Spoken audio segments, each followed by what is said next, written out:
இன்னைக்கு good morning தமிழாவோட தினம் ஒரு விஐபி நிகழ்ச்சியில காணொலி காட்சி வாயிலாக நம்மோடு இணைந்திருக்கக்கூடிய பிரபலம் யாரு அப்படின்னா எம்ஜிஆர் காலத்திலிருந்தே அதிமுகவில் அடிப்படை உறுப்பினராக பணியாற்றியவர்.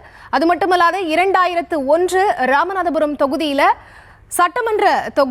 சட்டமன்றத்துக்கு தேர்வானவர். அதே போல தொழிலாளர் நலத்துறை அமைச்சராகவும் இருந்தவர். 2014 ராமநாதபுரம் தொகுதியிலிருந்து மக்களவைக்கு தேர்வானவர்.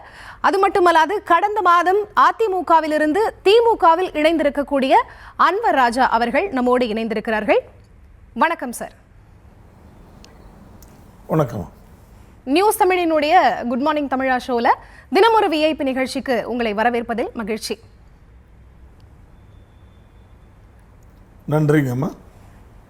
சார், நீங்க அதிமுகவோட ஒரு முக்கியமான இஸ்லாமிய அடையாளமா இருந்து இப்ப திமுகவில் இணைஞ்சிருக்கீங்க.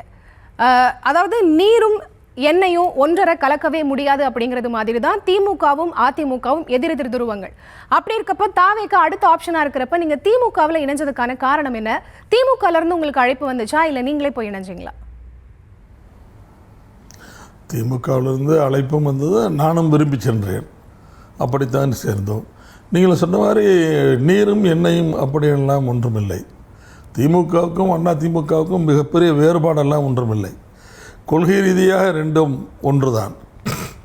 மொழிக் கொள்கை, சமூக நீதி கொள்கை, மாநில சுயாட்சி, மாநிலங்களுக்கான அதிகாரங்களை பெறுதல், இது போன்ற பல விஷயங்களில் திராவிட முன்னேற்றக் கழகமும் அண்ணா திராவிட முன்னேற்றக் கழகம் ஒன்றுதான்.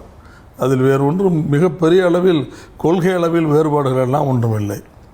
எனவே அதிமுக வேண்டாம் என்று நான் நினைக்கிற போது, அந்த தலைமை சரியில்லை என்ற முடிவுக்கு நான் வருகிற போது, என்னுடைய அடுத்த ஆப்ஷன் திமுக தான்.